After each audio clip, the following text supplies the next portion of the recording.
is Benji Cole, son of Al Cole from CBS Radio and host of the syndicated talk show, People of Distinction. The talk that gives you an in-depth view of some of the most dynamic, intelligent, and successful people on the planet. Run to our website, alcoleenterprises.com for more info. Email me through benji@alcoleenterprises.com if you'd like to get involved with what we have going. And as always, please continue to like and follow our broadcasts. People of Distinction is internationally syndicated solely due to the love and support that you all continue to give. We're available across all major distributors, and as long as you keep following, we're going to continue to put out the content. Now sit back and strap in, because on the line with us today, we have the impressive Marlene Essence Dotts. Now we're going to be discussing her incredible memoir, Coming Out of the Woods. It's Amazon, it's Barnes & Noble, it's a lot of other places, man, but check out her personal website to gather it all. And that's DorothyCelestinBooks.com. There, gather more information on her, on this book, hyperlinks set up to take you to the purchasing pages, man, but that's not all. You see, Marlene has written another book, and that one is entitled Different Faces. You're going to want to get both of them and add it to your shelf. Again, that's DorothyCelestinBooks.com. And I want to quickly take this opportunity and point out the fact that she was brought to us by Citi of Books. So for writers out there listening in who have gone through their process and now you find yourself in a precarious position because you've written this masterpiece and now you need assistance moving it, well, head on over to citiofbooks.com and gather all the ways that their fantastic team is more than equipped to help you do just that. And listen, people, it is an absolute pleasure to have Marlene here on the line. Man, all right, I'm gonna just start first and foremost by pointing out the fact that the subject matter in which we're going to be discussing today, man, it's a hard pill to swallow. And for some of you people, it might just be something you aren't necessarily open to hearing, and that's okay. But just because it's a difficult conversation to have doesn't mean we avoid having it. All right, we know that abuse is happening, and there's a wide range on that scale. But this is the reason why I find it so important. You see, her journey through the darkest woods of family dysfunction, sexual trauma, and addiction, man, it could have been an obituary. But instead, it became this amazing book. You see, Coming Out of the Woods, I'm going to term it almost as a victory lap for her. Now, understand, the subject matter is anything but victorious. But her perseverance through it all, being able to, I guess, pull herself up by this proverbial bootstrap, to, lack of a better term there, but what she has comprised is not only a remarkable journey for her, but it's going to be wonderfully beneficial for every single person that picks it up. Sit back, strap in, and get ready. And trust and believe, by the time we've concluded, man, you're going to run and purchase your copies, because we're only going to scratch the surface here today, but I promise you, you're going to get more than enough. Marlene, first and foremost, welcome to the network, and thank you very much for being a guest. How are you doing today? I'm doing great. How are you doing today, Mr. Cole? Marlene, I am doing very well. Better than I deserve, and I appreciate you asking. Thank you so much for that. And listen, I'm really looking forward to this discussion. I think it's going to be so impactful for our listening audience and just a wonderfully rewarding knowledge base for your readers. So we're looking forward to receiving all of that. Thank you for writing the book. Thank you again for being here with us to discuss it.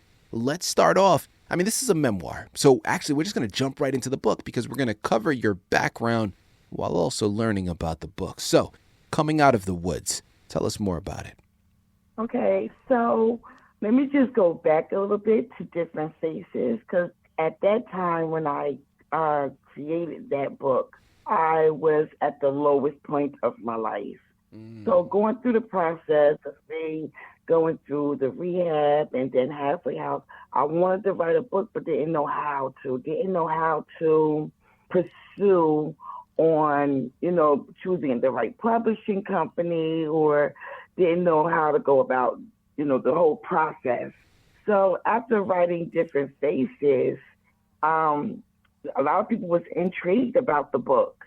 Also, I started writing Coming Out of the Woods because it was coming out of the woods of my addiction, my abusive, dysfunctional home, and, molestation and rape. So all that was coming out of the woods, and I found myself being able to seek the help that I needed in order for me to come out the woods. It hasn't been an easy journey, but it's been a helpful, inspiring journey for me. Well, listen, let's take it a step further now. So we know about your journey, right? And we know a little bit about different faces. Well, let's talk about inspiration here for a second, because we know that this could have been something that you didn't have to write. I mean, this could have been something that you verbally told those around you. Now, don't get me wrong. I'm so glad that you did, because I believe it's going to be an absolute godsend for a lot of people. The wisdom that's going to be found within it, the courage that you've shown, hopefully, is going to rub off on others as well. But talk to us about what inspired you to put the book out for the public. What inspired me was, growing up, I always thought that I was alone, that I couldn't, because people that I did talk to about it, everybody's like, oh, you'll be okay. And that's not what I wanted to hear. So when I started after coming out of the halfway house and meeting new people, the new people was really, intrigued about different faces where when I did write this, I'm Coming Out of the Woods, I felt like it was a lot of people that I encountered with come in a rehab and halfway house, and they felt alone as well.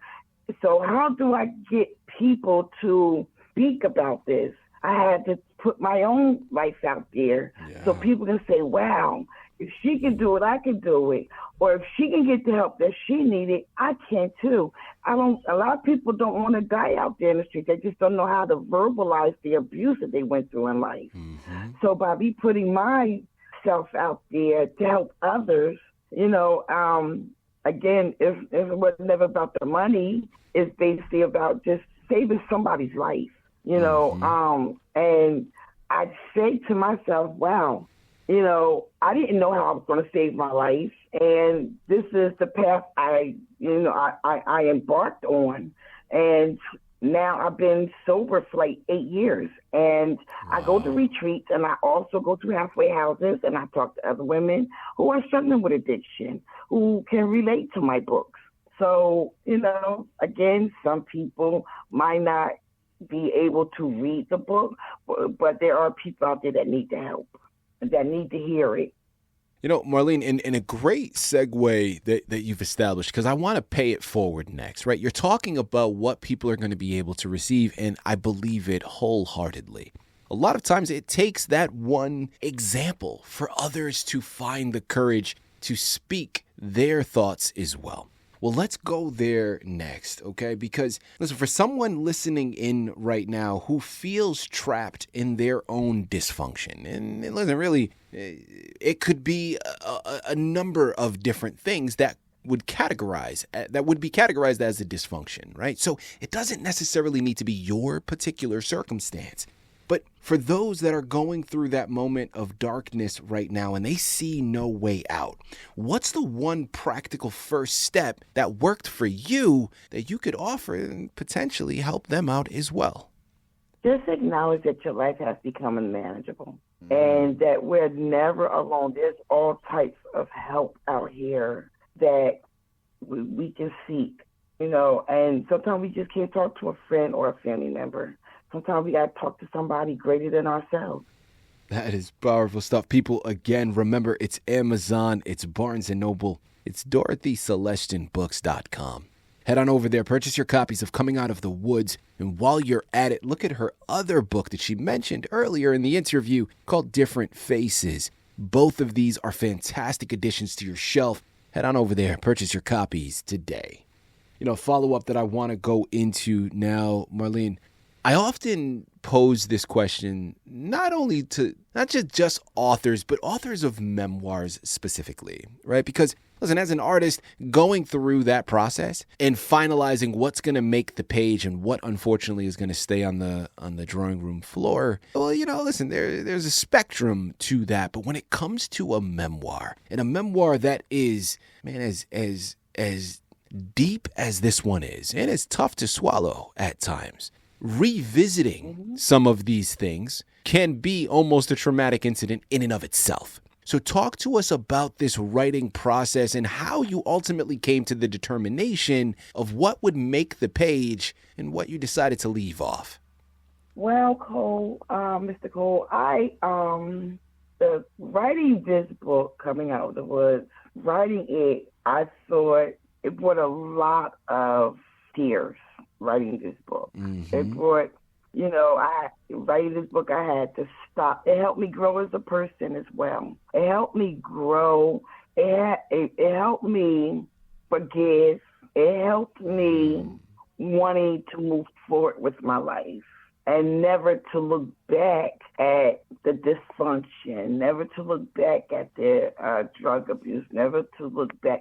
It's okay to look back, but don't stare, because looking back has helped me prosper in life with writing the book. I had to go way back in order to bring that book, and it's authentic. It's from the heart. It's from my, it's from my past, things that I have been through. So yeah, again, writing this book has, brought a lot of tears, but it also helped me grow as a person. Love that. Marlene, my final question here for you. We talked earlier about advice for others, right? Advice for listeners, advice for readers out there going through their own tough time. Well, in a similar vein, but switching the person now, if you had an opportunity to jump into a time machine, you can go back to a younger Marlene before this dysfunction really started to go off the rails. What would be a piece of advice that you would offer her all those years ago? I'm glad that you said that, because I fought with myself with that many of times, where I would go back and say to her, hang in there, try to get somebody to listen.